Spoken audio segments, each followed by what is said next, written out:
I'm going to talk about just 3 issues, and these are things that my organization is really has great expertise in.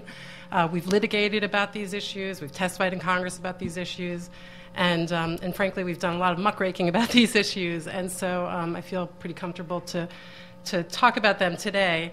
But to do so, I need you all to perform the mental gymnastics to return yourselves to January 19th, 2009.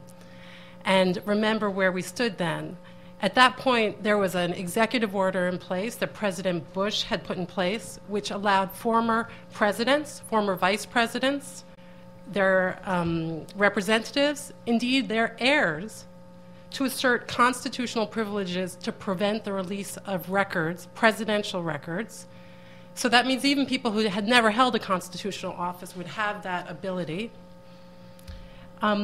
This is something that, went, in our view, directly against the Presidential Records Act. Now, fast forward, just 2 days later, January 21st, 2009, President Obama issued an executive order that revoked President Bush's order and put back in place the proper balance under the Presidential Records Act, one that respects the fact that those records belong to the public and that they should be released if there's not important values that have to be protected. As the act works. All right, that's a dramatic reversal and something that really matters. Now go several months ahead. Norm already talked about the White House visitor records. There's sort of an underlying legal issue that not all of us are satisfied with, which is that the White House believes those records are presidential records. We believe that they're federal records that are subject to the FOIA. But even without that issue resolved in a way that some of us would like, the administration has done something that I think is tremendously brave, which is that they are releasing those records with some exceptions for personal privacy and national security, but they are releasing those records on a regular basis. And what's happened so far when those records have been released is that various organizations have started picking them apart and saying who's visited the White House, how many times, what jobs those people got in the administration, what their interests are. And I just think that's tremendously brave to expose yourself to that kind of attack and that kind of inquiry. And when you think back to the Bush administration, when Vice President Dick Cheney was willing to fight up to the Supreme Court and back down again in order to prevent the information about which lobbyists had talked to his energy task force, it's a dramatic reversal and an important reversal. The third thing I'm going to talk about in presidential records, this isn't my third point, but just on presidential records, is White House email.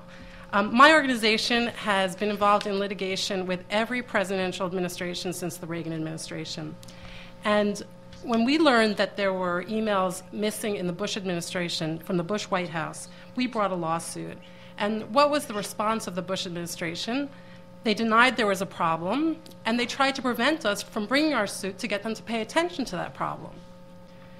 Well, the Obama administration's now settled the case with us.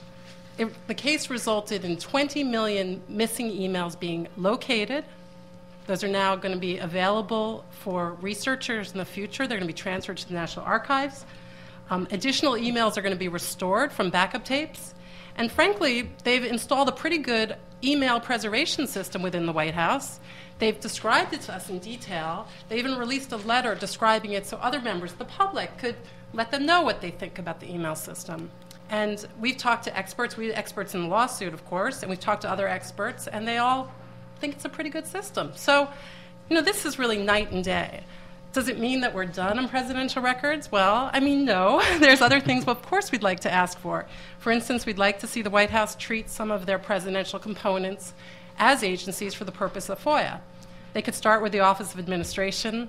They can move on to the National Security Council, but we'll discuss that in the future. Okay, so second issue I want to talk about is classified national security information. During the prior administration, in part because of the 9/11 attacks and the 2 wars, the number of classification decisions rose dramatically. The amount of money spent on national security classification skyrocketed. Very little progress was made trying to control classification, and almost no progress was made trying to actually declassify historical records.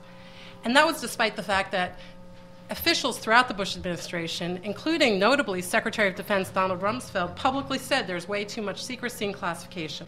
In fact, David Addington in the Vice President's office actually floated the idea of getting rid of the one office that tries to bring some rationality to the classification system. So shift forward again now to December 2009. President Obama issued an executive order on classification. For the first time ever, the public was asked for its input on what that order should say. Now, we did ask for formal notice and comment, and that was refused. But nonetheless, we can see in the executive order that came out recommendations that members of the public did make. Does this end classification, overclassification? No, it's not going to make it be the end of secrecy as we know it. But is it a step in the right direction? Yes, it is. Is the work finished here? No. There's got to be an implementing directive to make this all work. But we do think it's going in the right direction. And we'll, of course, continue to push for reforms and for it to be implemented in a way that reduces classification and really results in increased declassification. So finally, I want to talk about FOIA. And I just want to, as a footnote, say everything Sarah said I think is great, and I agree with it. So I want to incorporate it all by reference into my own comments. But that's the lawyer in me. Under the prior administration, the Attorney General, as many of you know, issued a FOIA policy that basically told agencies, withhold anything you can withhold, and don't worry, we'll defend you. And President Obama changed that on his first full day in office as well. That was followed up with a memo issued by the Attorney General also restating and emphasizing that agencies should release as much as they could instead of withholding as much as they could. So my organization, and we had a little exchange on email recently about it, we've actually seen some difference in the releases we get through the administrative processing of FOIA requests. Does that mean that it's the end of FOIA litigation? Well, no, probably not, because there's always going to be disagreements about things that we want and that government agencies don't think should be released. But what we've been trying to do is urge the Justice Department to engage in mediation and agencies to engage in mediation at the outset so cases don't go to litigation. Because, as I'm sure you can imagine, litigation is very difficult for ordinary FOIA requesters. I mean, maybe not the people in this room who work at organizations who can litigate, but most people can't do that. So it's interesting because the hardest thing, I think, is whether you can change the culture at the agencies when they're dealing with these FOIA questions. Sarah's point about the datification of information, I think, was really on point here, and something that's especially significant given the real focus that's been put on data as opposed to what we traditionally think of, groups like mine, when we're trying to get documents that do exactly what Mark was mentioning. They document how a decision was made, who made that decision, the kinds of things that help us really be informed voters and try to go back to our government and demand change. One other thing on FOIA, in addition to sort of the whether records are being released or not, another thing we really care about is backlogs. Have backlogs been eliminated? No, I don't think so. I think, Sarah, you might have said you thought they might have gotten better. As far as we can tell so far, the data is not looking so great. So some more work is definitely necessary there as well. Anyway, so for me, these three issues, though, presidential records, classification, and FOIA, can be summed up as, showing a pretty good start.